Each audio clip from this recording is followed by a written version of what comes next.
कहते हैं होता वही है जो राम रच गए हैं, लेकिन इस बार विपक्ष भी चक्रव्यूह रच रहा है और चक्रव्यूह ऐसा रच रहा है, वो कह रहे हैं कि इस बार सब एक हो जाएंगे तो मोदी हार जाएंगे। अमित जी, अभी आप ही की अपनी स्टोरी में विपक्ष में कितनी विसंगतियां हैं विपक्षी एकता में। सूत न कपास जुलाहों में लट्ठम लट्ठा, एक बड़ी मशहूर कहावत है। वो आप देखिए कि कैसे विपक्ष, कांग्रेस के नेतृत्व में विपक्ष कैसे एक होगा। मुझे बताइए आप अमित जी, उत्तर प्रदेश में कांग्रेस का वोट कौन ले गया? सपा बसपा ले गई, तो उसी के साथ कांग्रेस एक हो जाएगी। बिहार में कौन ले गया कांग्रेस का वोट? राजद जदयू ले गई, उसी के साथ एक हो जाएगी। बंगाल में कौन ले गया कांग्रेस का वोट? तृणमूल कांग्रेस ले गई, उसी के साथ एक हो जाएगी। नहीं, क्या पता तमिलनाडु में कांग्रेस का वोट कौन ले गया? डीएमके ले गई। आप मुझे बताइए महाराष्ट्र में कांग्रेस का वोट कौन ले गई? एनसीपी ले गई। आप बताइए आंध्र प्रदेश में कांग्रेस का वोट कौन ले गया? वाईएसआर कांग्रेस ले गई। तो जिन लोगों ने कांग्रेस के वोट बैंक पर पिछले कुछ दशकों में कब्जा कर लिया, आज कांग्रेस अगर उन्हीं के पास याचना की मुद्रा में खड़ी है और उस पर भी आप देख रहे हैं अगर कांग्रेस कुर्बानी की मुद्रा में खड़ी, मैं इसको पलट देता हूं। मैं आपके एनालिसिस को पलट देता हूं। याचना है, नहीं, मैं आपके एनालिसिस को पलट देता हूं। वो आपके अनुसार याचना है। मैं कह रहा हूं अगर कांग्रेस कुर्बानी के, अगर अभय दुबे कुर्बानी देने को तैयार है तो फिर आपको क्या दिक्कत है? वो हो सकता है दिल्ली पंजाब छोड़ दे, हो सकता है उत्तर प्रदेश छोड़ दे, वो कहे कि सत्ता से बीजेपी बेदखल हो जाए, हम सब छोड़ने को तैयार है। तो फिर कुर्बानी अगर कांग्रेस देने को तैयार है तो आपको क्या दिक्कत है? हम कहां मना कर रहे हैं उनको? नहीं, वो कुर्बानी का बकरा बन जाए और शेष जो विपक्षी दल है वो ईद मना ले, हमको क्या उसमें चिंता है? हम क्या, हमारी क्या उनसे जो है। देखिए, हमारे साथ कांग्रेस ने 2019 के चुनाव में लगभग 190 सीटों पर हमारा उनका सीधा मुकाबला हुआ। कांग्रेस सिर्फ 20 सीटें जीत सकी, 170 हम जीते। तो हमारे मुकाबले तो कांग्रेस जितना सामने खड़ी हो, हमको उतना बेहतर है। लेकिन अब सब लोग साथ आएंगे तो खेल बिगड़ भी सकता है। मेरे साथ अभय दुबे हैं। अभय दुबे, आज थोड़ी देर पहले हमने ये सुना, आपके नेता गौरव वल्लभ, वरिष्ठ प्रवक्ता जो है पार्टी के, वो कह रहे हैं कि एक मुख्यमंत्री को शराब पी लेते हैं तो उनको हवाई जहाज में कोई चढ़ने नहीं देता।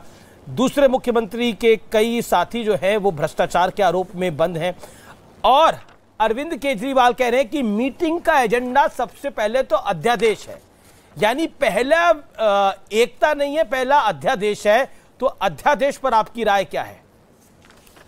केजरीवाल के साथ है उस विषय पर आप? अमीश देवगन जी, मीटिंग में मुखरता से कहा जाएगा बेरोजगारी भारत छोड़ दो, बेरोजगारी, महंगाई भारत छोड़ दो, बैंकों की लूट भारत छोड़ दो, व्यवसायिक मंदी भारत छोड़ दो। और जो राजनीतिक दलों ने कहा, उन टीडीपी ने कहा भाजपा छोड़ दो, शिवसेना ने कहा भाजपा छोड़ दो, अकाली दल ने कहा भाजपा छोड़ दो, राजस्थान में आरएलपी ने कहा भाजपा छोड़ दो। भारतीय जनता पार्टी के साथ तो मात्र एक दल रह गया है, अपना दल, दो लोकसभा सीटों वाला। कांग्रेस पार्टी और गठबंधन का जहां तक प्रश्न है तो महाराष्ट्र में महाविकास आघाड़ी, एनसीपी, शिवसेना, कांग्रेस पार्टी जैसे दल साथ हैं दृढ़ता से।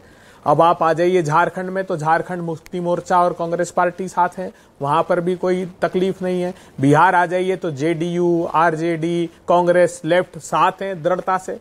सिर्फ बात रह गई वेस्ट बंगाल की, और जैसा कि आपने कहा केजरीवाल जी कह रहे हैं पंजाब और दिल्ली की, तो केजरीवाल साहब, पंजाब और दिल्ली दोनों के लोकसभा चुनाव में हमारा पंजाब में 40% वोट शेयर था, आपका सिर्फ 7% था। अभी ताजी आप हनीमून पीरियड में लोकसभा का चुनाव पंजाब में हार गए साहब, मुंह दिखाने के काबिल नहीं रहे। दिल्ली आ जाओ, दिल्ली में आपका 19% वोट शेयर था जब प्रचंड बहुमत से विधानसभा जीते थे, तो लोकसभा में सिर्फ 19%, हमारा 23% के लगभग वोट शेयर था।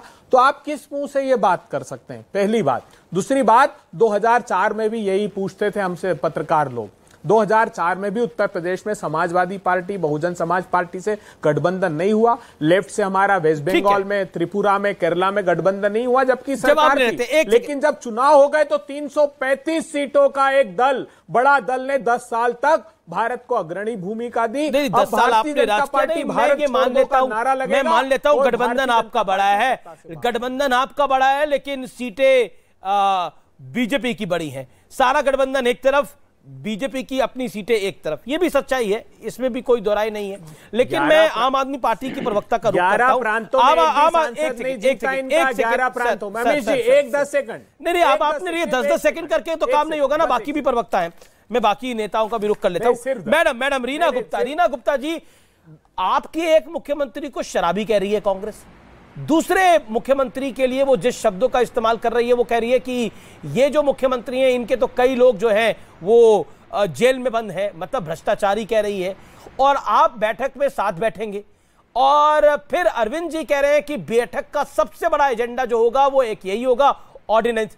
कांग्रेस कह रही है ना ना ना। जवाब दीजिए मैडम।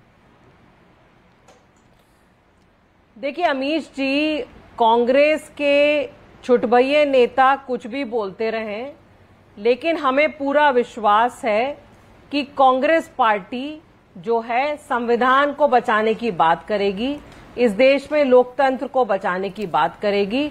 और ये जो ऑर्डिनेंस है, ये ऑर्डिनेंस ने बिल्कुल भारत के संविधान का गला घोटने का काम किया है।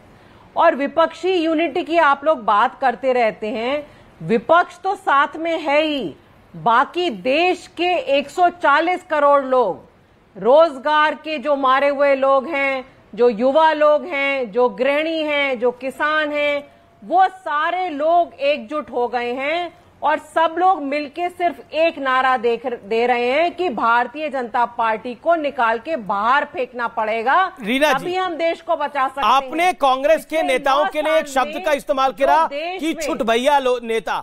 एक नेता अजय माकन है जो फॉर्मर मिनिस्टर हैं, दिल्ली असेंबली के स्पीकर रह चुके हैं और कई बार के सांसद रह चुके हैं। एक गौरव वल्लभ है, कांग्रेस पार्टी के मुख्य प्रवक्ताओं में से एक है। आपको लगता है ये सब लोग छुटभइया हैं? संदीप दीक्षित है जो 2-3 बार के सांसद रह चुके हैं, ये सब लोग छुटभइया हैं?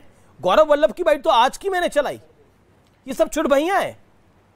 देखिए अमीश जी, क्योंकि बहुत सारे ऐसे नेता हैं जो ये बयान दे रहे हैं जिनका कि दिल्ली में और पंजाब में उनकी राजनीति खत्म हो चुकी है केजरीवाल जी के आने के बाद, तो कांग्रेस की खत्म सारे हुई है लोग ना? ऐसे बयान दे रहे हैं। लेकिन मुझे अभी भी पूरा विश्वास है कि कांग्रेस के जो सीनियर लीडरशिप है वो देश के संविधान में, देश के लोकतंत्र में उनका पूरा भरोसा है। ये बड़ा पॉइंट है। जो है जी। ये छोटे मोटे स्टेट्स, अमित जी मुझे बोलने दीजिए प्लीज, कंप्लीट करने दीजिए। Make your point. ये छोटा मोटा एक स्टेट की राजनीति नहीं है, ये उससे बहुत ऊपर उठ के देश को बचाने की, संविधान को बचाने की बात हो रही है। ये अच्छा पॉइंट आपने बोला, ये अच्छा पॉइंट बोला। अबे भाई आप राष्ट्रीय पार्टी हैं, आप छोटे मोटे स्टेट को छोड़ दीजिए। पंजाब छोटा स्टेट है, दिल्ली छोटा स्टेट है, छोड़ दीजिए।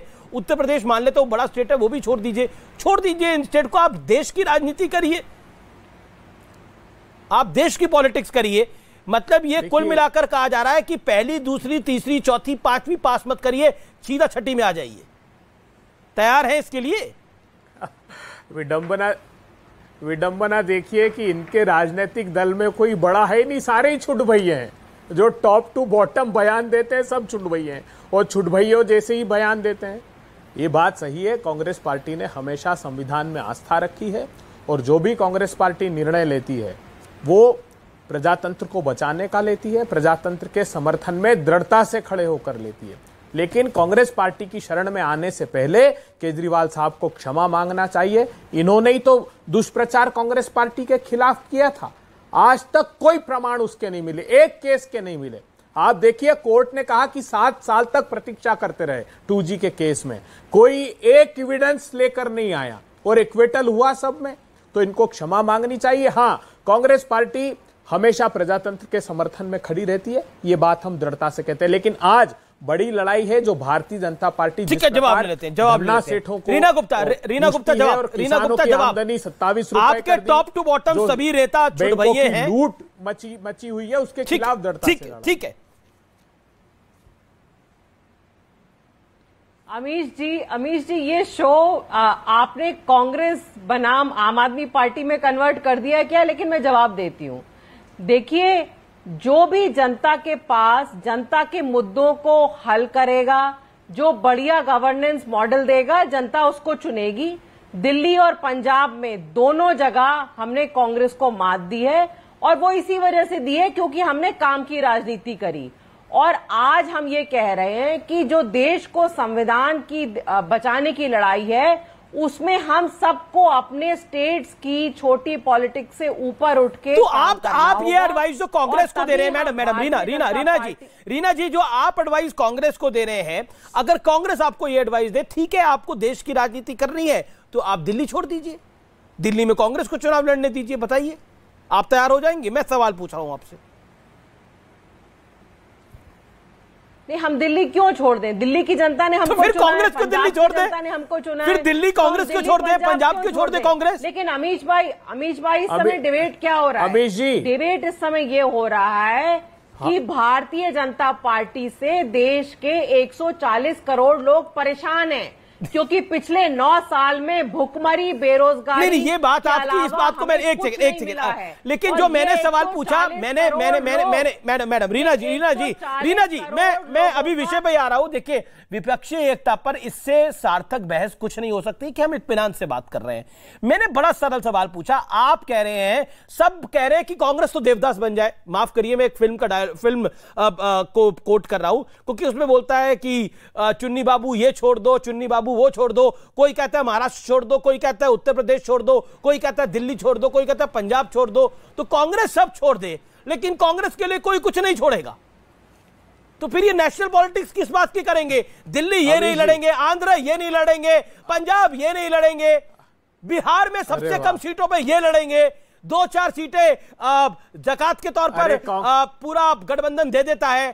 क्या आपको लगता नहीं है कि कांग्रेस के साथ 9 साल में पहली बार 9 साल में पहली बार इतना समर्पण का भाव कांग्रेस के प्रति दिखाया अमीश जी। हम तो बोल रहे हैं साधुवाद है स्टेट आपको। लेवल पॉलिटिक्स अलग है, आज कमाल कर दिया। नेशनल लेवल पॉलिटिक्स अलग है।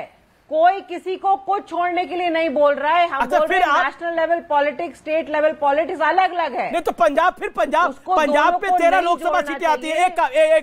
एक बात बताइए, पंजाब में विधानसभा चुनाव आप लड़िए, लोकसभा कांग्रेस लड़े, करिए फैसला आप लोग।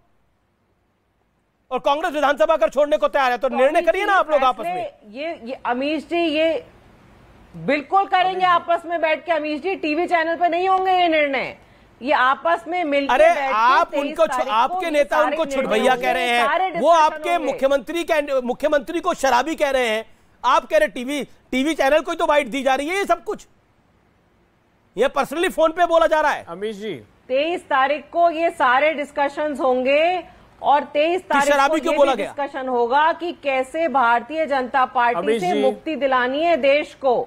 पूरा देश परेशान है इस समय और वेट कर रहा है कि देश परेशान है। एक सेकंड मेरे साथ शुभराष्ट्र है अनुराग भदौरिया बड़े फिल्मी है और इन्होंने देवदास फिल्म देखी होगी, इनको डायलॉग याद भी आ गया, मुस्कुरा भी रहे थे। अनुराग बाबू वो देवदास फिल्म देखी है ना? किसी ने बोला पारो को छोड़ दो, किसी ने बोला ये घर छोड़ दो, मैंने सब कुछ छोड़ दिया। लेकिन कांग्रेस से तो आप लोग इतनी बड़ी कुर्बानी मांग रहे हो कि सब कुछ छोड़ दे। कांग्रेस नेशनल लेवल पॉलिटिक्स करे, सारे प्रदेश छोड़ के नेशनल पॉलिटिक्स करे। मतलब कांग्रेस पार्टी 25 सीटों के साथ, 40 सीटों के साथ नेशनल लेवल पॉलिटिक्स करे। अरविंद केजरीवाल जी अपनी राजनीति करेंगे, अखिलेश बाबू अपनी करेंगे, तेजस्वी बाबू अपनी राजनीति करेंगे। मतलब आपने कांग्रेस को बना क्या दिया है? अच्छी बात,